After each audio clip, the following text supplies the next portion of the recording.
저는 ADHD에 대해서 특별히 진단이나 치료를 받지 않고 의과대학과 전문의 과정을 마쳤습니다. 그 긴 시간 동안 공부하면서 여러 가지 어려움들을 많이 느꼈었는데요. 오늘은 저에게 도움이 되었던 공부 방법들을 여러분들께 공유해 보려고 합니다.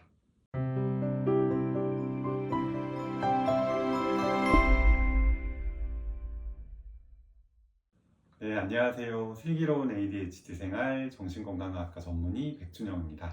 공부에 어려움을 느끼는 ADHD를 가진 분들이나 그렇지 않은 분들에게도 유익한 정보가 될 수 있으니까 끝까지 시청해 주세요. 큰 목표보다는 작은 목표를 정해서 시작해 보시는 걸 추천드립니다. ADHD는 큰 작업에 쉽게 압도될 수 있기 때문에 너무 큰 목표를 세우게 되면 좀 미루고 포기하기 쉽습니다. 한 번에 한 단원이나 몇 페이지씩을 소량씩 학습하는 걸 추천드립니다. 이렇게 하면 부담이 줄어서 공부도 좀 덜 미루게 되고 보다 쉽게 목표를 달성할 수 있습니다. 예를 들면 공부를 시작할 때 오늘은 스카에 가서 8시간 동안 순공 시간을 채워야지 라고 거창한 계획을 세우는 것보단 10분만이라도 참고서 펼쳐서 큰 단원, 시험 범위만 한번 확인해보자, 훑어보자 라는 생각으로 시작해 보는 게 좋습니다. 10분만 공부해서 어떻게 하겠냐고 생각하시겠지만 공부를 아예 안 하는 것보다는 100배 낫습니다. 그리고 시작이 어렵지? 일단 시작을 하면 내가 생각했던 그 작은 목표보다 훨씬 더 긴 시간을 공부하게 될 수도 있습니다. 타이머를 활용하는 것도 도움이 됩니다. 포모도로 기법이라고 혹시 들어보셨나요? 포모도로 기법은 25분 동안 집중해서 공부하고 5분 후 이제 쉬는 방식입니다. ADHD 성향을 가진 사람들은 이제 포모도로 기법을 통해서 짧은 시간 동안 집중하고 규칙적으로 휴식을 통해서 피로를 줄이고 효율적으로 시간을 관리할 수 있습니다. 휴식이랑 공부 시간을 명확하게 나누어서 이제 구조화시키고 휴식 시간 동안에는 보상을 제공하고 집중력과 작업 지속성을 높이는데 아주 효과적입니다. 5분 쉬는 타임에는 핸드폰이나 SNS는 금물입니다. 다시 공부로 돌아오기가 힘들겠죠. 그래서 제가 추천해 드린 활동은 물을 마시러 간다거나 화장실 다녀오기, 스트레칭, 잠깐 바깥 바람을 쐬고 오는 것 등입니다. 그래서 잠깐이라도 이렇게 신체 활동을 하는 것은 굉장히 중요한데요. 짧게라도 이렇게 일어나서 움직이거나 스트레칭, 산책을 통해서 몸과 마음도 리프레시할 수 있습니다. 능동적으로 학습하는 것은 저한테 정말 도움이 되었던 방법입니다.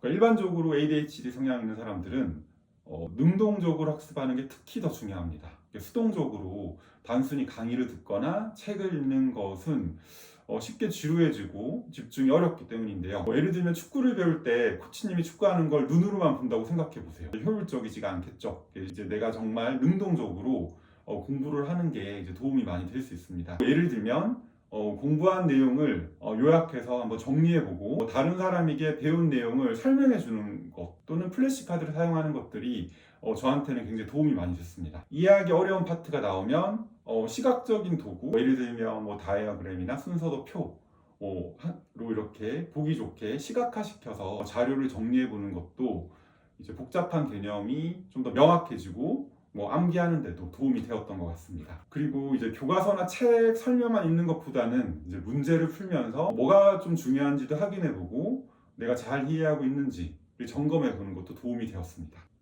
집중력을 높이기 위해서는 공부 환경을 최적화하는 것도 중요합니다. 휴대폰을 멀리 두고 책상을 깔끔하게 유지하고 또 특히 소음에 민감한 분들은 노이즈 캔슬링 헤드폰을 사용하는 것도 도움이 됩니다. 집에서는 사실 방해 요소가 너무 많으니까 이제 집중력과 동기를 높이기 위해서 다른 장소를 찾아보는 것도 도움이 됩니다. 왜 우리가 헬스장에 운동하는 사람들을 보면서 자극을 받는 것처럼 열심히 공부하는 사람들을 보면서 동기부여가 될 수 있겠죠. 그래서 어떤 사람들은 카페처럼 이제 적당히 소음 있는 장소를 선호하기도 하고 또 어떤 분들은 도서관이나 스카 같은 장소를 그래서 공부가 좀 더 잘 된다고 얘기하시는데요. 나에게 잘 맞는 장소를 찾아서 한번 실험해 보세요. 환경을 바꾸는 것만으로도 큰 차이를 느낄 수 있습니다. 네, 누구에게나 마찬가지겠지만 특히 ADHD를 가진 분들에겐 반복 학습이 매우 중요합니다. 새로운 정보를 반복적으로 노출을 시켜서 우리 뇌의 장기 기억 장치에 이제 남기려고 이제 노력하는 게 필요합니다.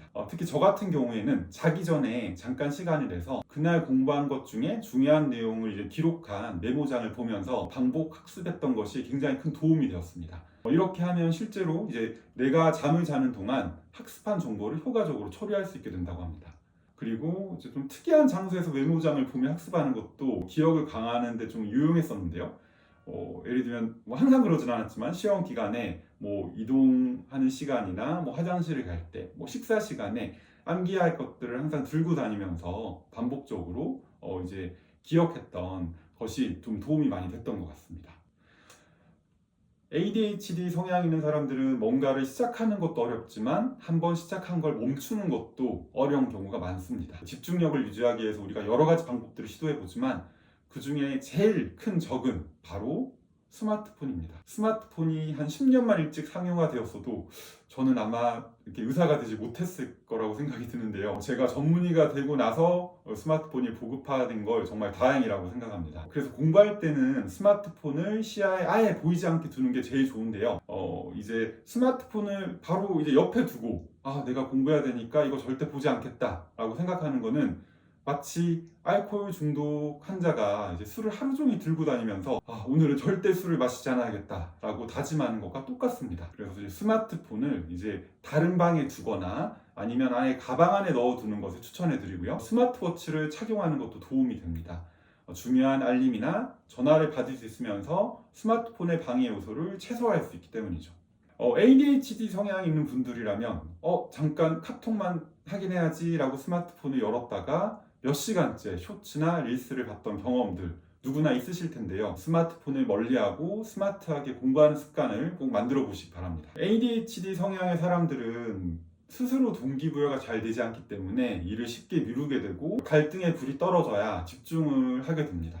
좀 외적 동기와 강제성을 부여하는 것이 큰 도움이 될 수 있습니다. 외적 동기라는 것은 외부에서 주어지는 자극이나 보상을 통해서 뭔가 행동을 유도하는 걸 말하는데요. 예를 들면 내가 숙제를 다 하면 내가 좋아하는 TV 프로그램을 볼 수 있는 것처럼 외부에서 제공되는 보상이 학습이나 작업에 동기를 부여하는 걸 말합니다. 마감 시간이나 중요한 약속을 좀 설정해 놓거나 친구나 가족에게 공부 진행 상황을 체크해 달라고 부탁하는 것도 좋은 방법이 될 수 있습니다. 이러한 방법들을 통해서 내 집중력을 높이고 중요한 공부를 꾸준히 해낼 수 있는 이제 도움을 받을 수 있습니다. 물론 자기주도형 학습을 할 수 있으면 이제 좋겠지만 ADHD 성향이 강한 학생들에게 학원이나 과외 같은 체계적인 시스템이 좀 더 필요하고 도움이 되는 경우가 많습니다. 오늘 제가 소개해드린 공부 방법들 좀 도움이 되셨나요? 효과적인 공부 방법은 아마 사람들마다 다 다를 거라고 생각이 드는데요. 중요한 거는 나에게 맞는 방법을 찾는 겁니다. 그러기 위해서는 다양한 방법을 시도하고 어느 정도 시행착오를 겪는 것도 좀 필요하다고 생각이 듭니다. 완벽한 공부 방법을 찾겠다고 가짜 효율성에 집착하기보단 나에게 잘 맞는 방법을 찾아서 그걸 꾸준하게 유지하는 게 가장 중요하다고 생각합니다. 여러분만의 효과적인 공부 방법이 있다면 댓글로 공유해 주시고 질문도 남겨주시면 다음 영상에서 제가 참고해서 답변 드리겠습니다. 이 영상이 유익하셨다면 좋아요, 댓글, 구독, 알림 설정까지 부탁드리겠습니다. 여러분의 학습 여정을 응원합니다. 그러면 저는 다음에 좀 더 유익한 영상으로 인사드리겠습니다. 네, 감사합니다.